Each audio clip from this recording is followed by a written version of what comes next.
to Spotlight on Middle Country. My name is Lenore Paprocki, and I am the president of the Greater Middle Country Chamber of Commerce. And my name's Elizabeth Malafi, and I'm the coordinator of the Miller Business Center at the Middle Country Public Library. Welcome. Hello, and today we're so excited to have a very unique guest on today, and her name is Ann Pellegrino, and she represents Hobbs Farm. Now, everybody knows Hobbs Farms, I would hope. So, Ann, welcome, and if you don't, you're going to learn about it today. So, Ann, welcome to our show today. We're so excited to have you. Thank you so much for having me. I greatly appreciate it.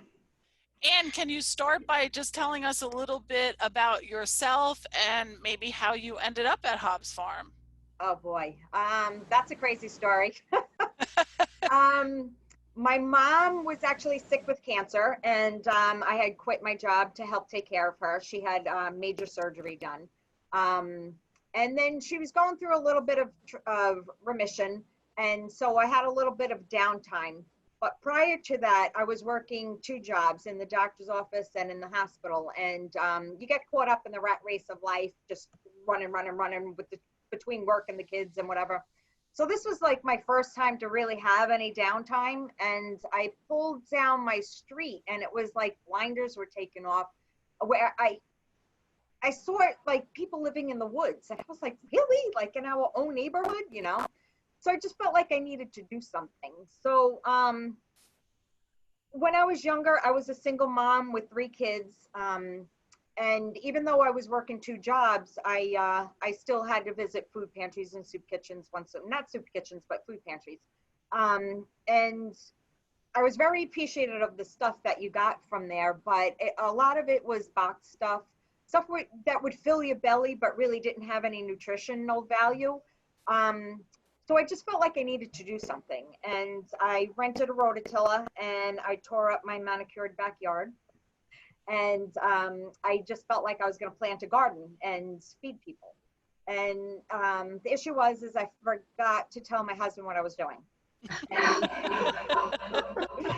he came home, and to his shock and my shock, because I was so into it, I just didn't even think to call him, you know. He was like, seriously, like, how many people do you really think you're going to feed, you know? And it made me stop and think about it for a minute. I still had the rototiller running, and he stormed off into the house.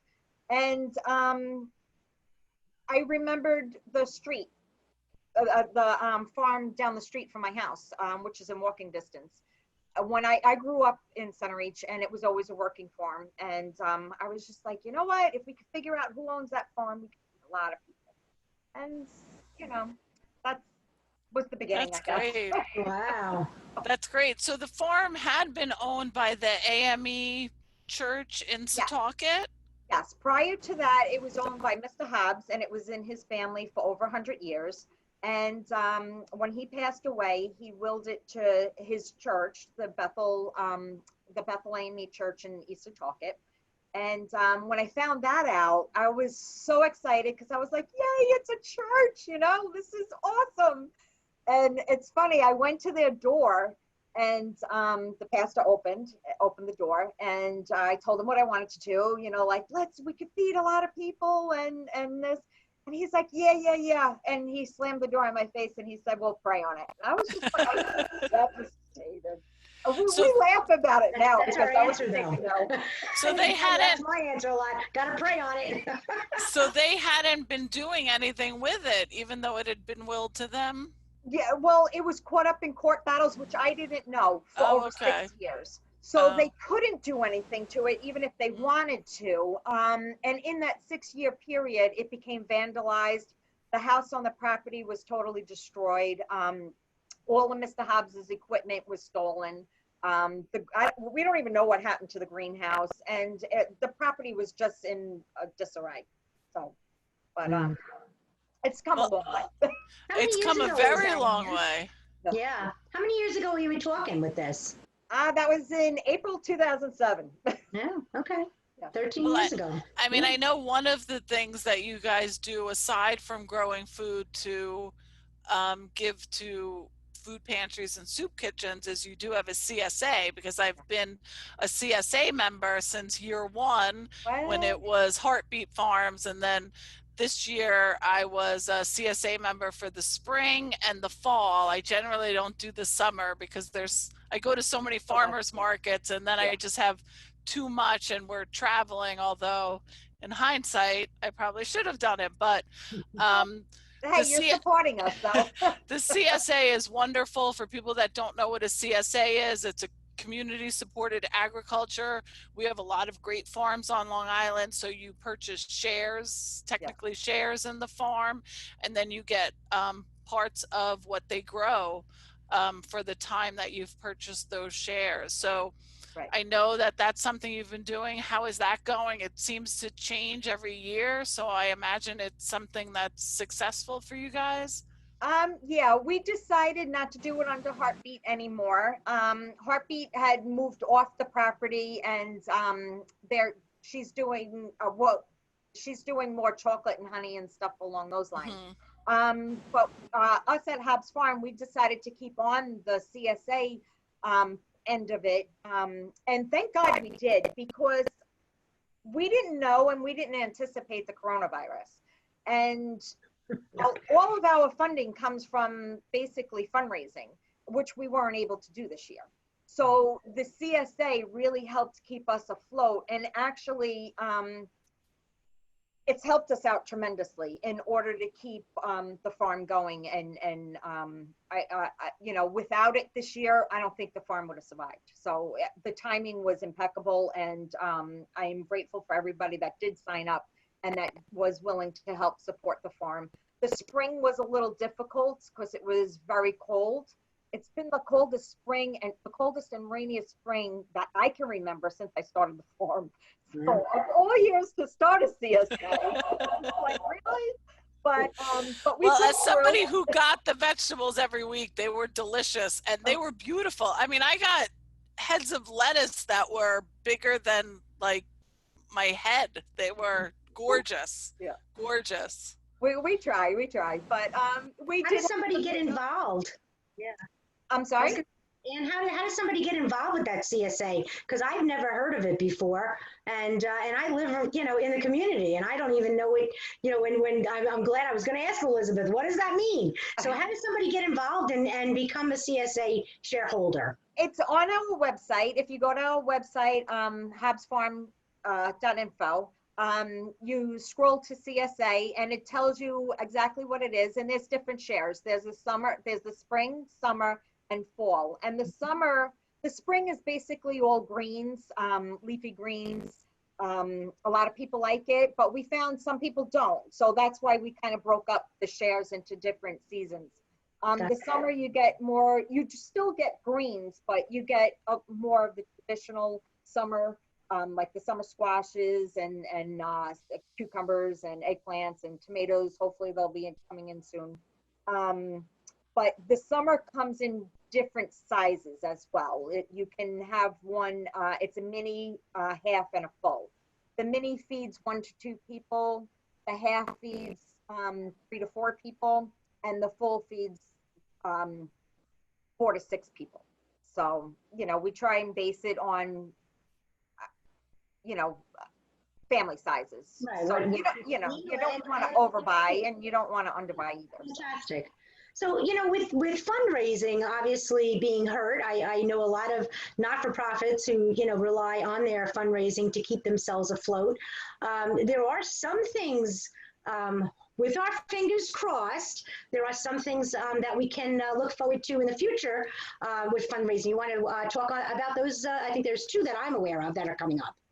Yes, we have the run, which is Kevin LaValle is a big part of that, and the town. Hopefully, we're still working out some of the kinks. The timing company has been tremendous. We're using a new timing company this year, one that's located in Centereach. So it's, you know, we're trying to stay more local. And they have been fabulous at trying to organize social distancing and everybody's safety and stuff like that. But we're still working along the lines of the permit part. Right. So, which I think, and we will clear, and it'll be it'll be a go. And we're still focusing on the end of August. Okay. Yeah. So, fingers crossed, everything will go through. And then our second fundraiser that we had to reschedule it. That was supposed to be back in May. We were doing a line dance and gift baskets and stuff like that. That we had to reschedule. And it was rescheduled for the end of this month, but it's looking like we're going to have to reschedule that again. So that's still up in the air, and as far as date-wise goes. And as far as I know, our fall festival is still the second weekend in October. So we'll hopefully with the coronavirus, things will calm down. People will start coming out a little bit more, and we'll a little bit of normalcy. And are there other, I'm not sure that we said it at the beginning, but I want to make sure that everybody understands that Hobbs Farm is located in Centereach. It's, it's in the middle of a neighborhood. It's surrounded by houses. It's the only farm in Centereach, correct? That I know of. I mean, we're not counting I've seen some people's backyards, and they're pretty impressive, those gardens, but it is the only working farm in Centereach. It's amazing. Can you tell us any other ways that we can support the farm or help the farm in any way? We are always in need of volunteers. Yesterday I had to put out a blast on Facebook looking for harvesters first thing in the morning from 7 to about 10ish. Yesterday alone, 3 people harvested 1,600 pounds of squash alone.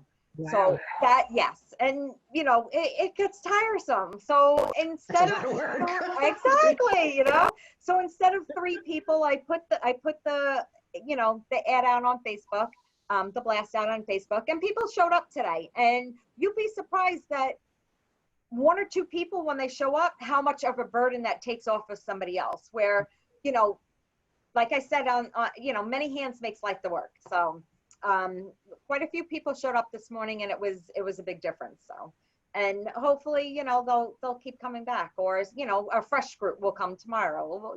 We'll see.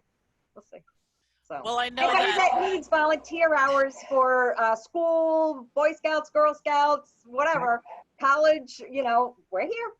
That's great. Yeah. Well, I know that I'm always telling people to join your CSA, and I think that I had read that you guys have a farm stand now too. Is that correct?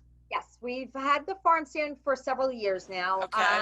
We run it on Saturdays from 10 to 3. We do bring in some outside products as far as fresh farm eggs. We have honey. We have soap made out of honey and goat's milk and hand cream, and just trying to bring in a little more farm related stuff, but other products that people might be interested in. We also have some jams and jellies and stuff like that too, to go along with our vegetables. But you said we should be getting tomatoes soon. Yes. It was a cold spring. It's like, oh, come on. It pushed us back so far. And, I was really, I was starting to get upset because I thought I was doing something wrong. And I've called a lot of my farmer friends that, have helped me in the past and helped me, guide me in directions. And they said, no, everybody's having a problem. So I'm like, okay, all right, I'll wait patiently. It's hard to wait patiently for tomatoes because they're great. And when is your farm stand open? Saturdays. Hours? Saturdays from 10 to 3. 10 to 3. Very good. And can you just tell exactly the audience exactly? I mean, Elizabeth just made such a great description. You're in the middle of a community, houses surrounding you. It's a beautiful community. What is exactly the address to find Hobbs Farms? We're actually like a hidden gem.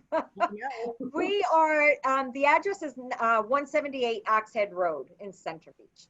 The closest way I can describe on how to get there is turn down the street by White Castle. Everybody, I hope, knows where White Castle is. Turn down that street, 3 stop signs, the fork right in the middle of the road, that's where we are, right in the middle of the fork. Okay. Yeah, so. Description. Although I think White Castle is now leveled, but Yes. Are they rebuilding? yeah, well, that's how they renew these things now. Level the building and then rebuild. It's cheaper, interestingly enough, but that's what they do. So, but everybody knows White Castle's corner. So Yes, Exactly. they do. It's been They there do. forever. Yes. Well, thank you so much, Anne. We really appreciate it. Thank you for letting us know more about the farm.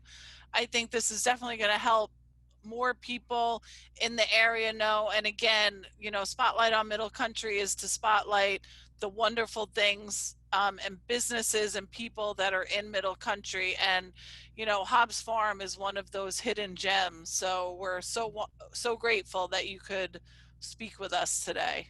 Well, thank you for having me. I greatly appreciate it. The farm is definitely a piece of my heart. That's all I can say.